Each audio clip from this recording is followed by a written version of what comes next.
نصیب یوں میرا جاگا، درود پڑھ پڑھ کر۔ السلام علیکم ورحمۃ اللہ وبرکاتہ۔ نحمد و نصلی علی رسول الکریم، اما بعد، فاعوذ باللہ من الشیطان الرجیم، بسم اللہ الرحمن الرحیم۔ فصلی لربک ونحر، صدق اللہ العلی العظیم۔ بارگاہ رسالت مآب صلی اللہ علیہ وسلم میں درود پاک کی نظر پیش فرمانے، صلی اللہ علی النبی الامی وآلہ صلی اللہ علیہ وسلم، صلاۃ سلاما علیک یا رسول اللہ صلی اللہ علیہ وسلم۔ حضرات، ذی الحجہ شریف کا مقدس مہینہ، عظمت والا مہینہ، جس کی آج 2 تاریخ گزر چکی ہے اور تیسری تاریخ کی شب میں ہم اپنی زندگی کے ایام گزار رہے ہیں۔ اسی قربانی کے سلسلے سے تعلق سے ہم آپ کی معلومات میں کچھ اضافہ کرنے کے لیے حاضر ہوئے ہیں۔ آج ہم نے چاہتے ہیں کہ آپ کو یہ بتائیں کہ کس جانور کی قربانی کرنا جائز ہے اور کن جانوروں کی قربانی کرنا ناجائز ہے۔ تو حضرات، اس کے مسائل کچھ ہم بیان کریں گے، انشاءاللہ تبارک و تعالی آپ اسے قبول فرمائیں گے اور داخل حسنات ہوں گے۔ لیکن اس سے پہلے آج کے اس دور کا کچھ نظریہ لوگوں کا ہے، اور وہ نظریہ یہ ہے کہ کچھ لوگ یہ سوچتے ہیں کہ قربانی نہ کر کے بلکہ قربانی کی رقم غریب، مسکین، یتیم، بیوہ کو دے دی جائے۔ ایسا کرنا درست نہیں ہے، اس لیے کہ قربانی واجب ہے، جس پہ صاحب نصاب پر اسے قربانی ہی کرنا ہے۔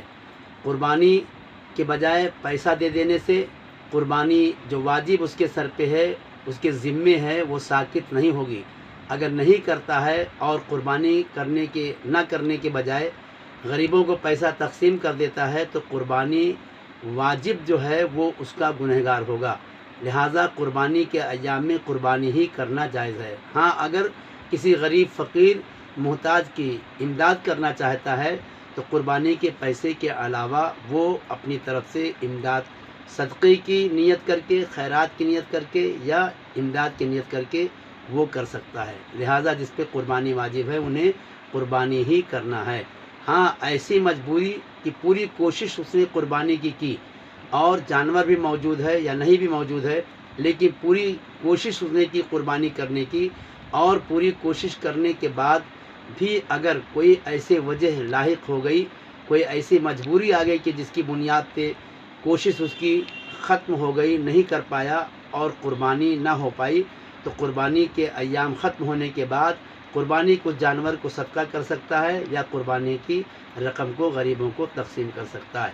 تو حضرات، نظریہ جو آپ کا یا کسی اور کا نظریہ یہ ہے تو اس نظریے پہ نظر نہ رکھیں، بلکہ قربانی ہی کریں۔